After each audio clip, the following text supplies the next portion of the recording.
On a tous l'impression de bien connaître l'alphabet, et pourtant, il y a une lettre en français qui a une sorte de double personnalité.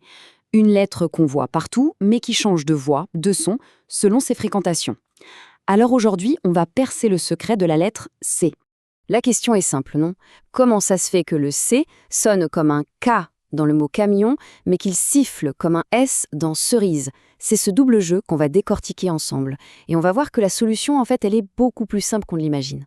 Bon, alors, commençons par son identité la plus, on va dire, la plus affirmée. Le son dur, le son que. C'est quoi son secret?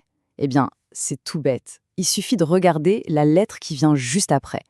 C'est la voyelle qui accompagne le C qui est la clé de tout le mystère.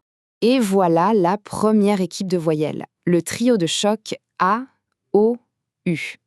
Quand le C se retrouve juste avant l'une de ces trois-là, sans aucune exception, il prend sa voix la plus forte. Il se prononce que. C'est la règle du son dur. On va regarder ça avec des exemples, c'est tout de suite plus clair. C plus A, ça donne K, comme dans camion.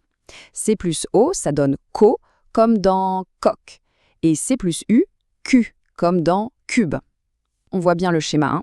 Le C reste fidèle à son son que, bien costaud, grâce à ses partenaires A, O et U. Plutôt logique, non?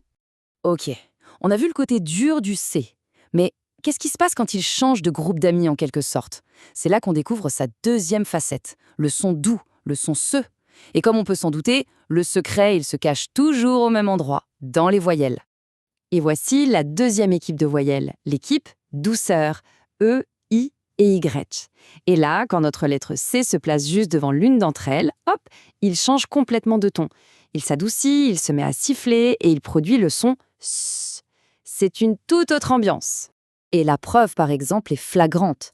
C plus E nous donne le son tout doux de cerise. C plus I, le petit sifflement de ciseaux. Et enfin C plus Y, le si qu'on entend dans bicyclette. On suit exactement la même règle, mais on obtient un son qui n'a rien à voir. C'est fascinant quand on y pense.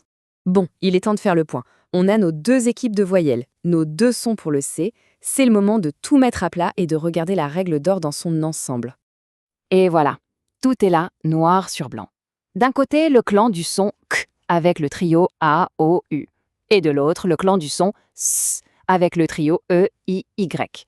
Finalement, le grand secret de la lettre C, c'était juste une histoire de voisinage. C'est la voyelle qui suit qui décide de tout. C'est aussi simple que ça en fait. Le bon réflexe à prendre, c'est de toujours jeter un œil à la voyelle qui suit le C. Maintenant que ce mystère est résolu, ça donne envie de se demander quelle pourrait être la prochaine lettre à nous livrer ses secrets. Peut-être la lettre G? Ça fait réfléchir, non? Allez, à la prochaine.